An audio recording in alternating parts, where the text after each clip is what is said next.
Did you know diabetes impacted millions of people's lives? Precisely 34 million. And I found things out about sources, or about two sources, called News Medical Life Sciences and Reader Risk. Diabetes was founded in 1500 BC, and it impacted a lot of people's lives before then because many people didn't know what it was, killing a lot of people. And it still impacts people's lives today, like my family. My dad's side of the family has they grew up with a lot of diabetes and everything, so they just had to be careful with a lot of foods they had to eat, like sweets, for example. They couldn't have a lot of sweets because they'll bring up their blood pressure and everything like that. And then, like when my dad makes like pasta or anything, he has to be careful with how much salt he puts in there and just stuff like that.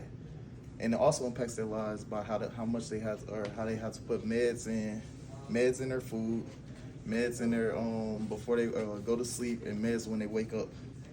And it affected me a little because I don't personally have diabetes, but I have high blood pressure, and I gotta be careful for my blood pressure here and there. Now my family, they have to have this monitor. It's like it's a blood sugar monitor that they have to watch their blood pressure all the time with.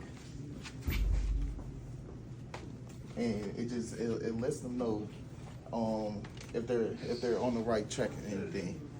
It's allowed them to know what's their blood pressure at, and how much like glucose they have and anything like that.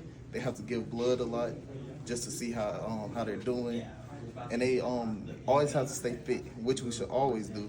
But we always have to stay fit because having diabetes makes you have to stay fit. Now, diabetes personally haven't affected my family as so much as this, except dental problems. For my like my grandma, she had a lot of dental problems. She had teeth falling out and things, and just a lot of oral problems with diabetes and everything. And I hope it don't affect me as I grow up. Now, from two news sources I found called Mayo Clinic and Endocrine Society, it tells us that they're working on a lot more treatments for these sources, such as glucose monitors, which they didn't have before, but they have blood sugar monitors. And the glucose monitors will help a lot, where you could just stick to your side and it'll allow you to know how much glucose you have. And then they have tubes where it just allows you how much blood sugar is going in pretty much. And I'm just here to let people know, if you have diabetes, it shouldn't affect your life, because millions of people have it and they have a lot of treatment for it. Thank you.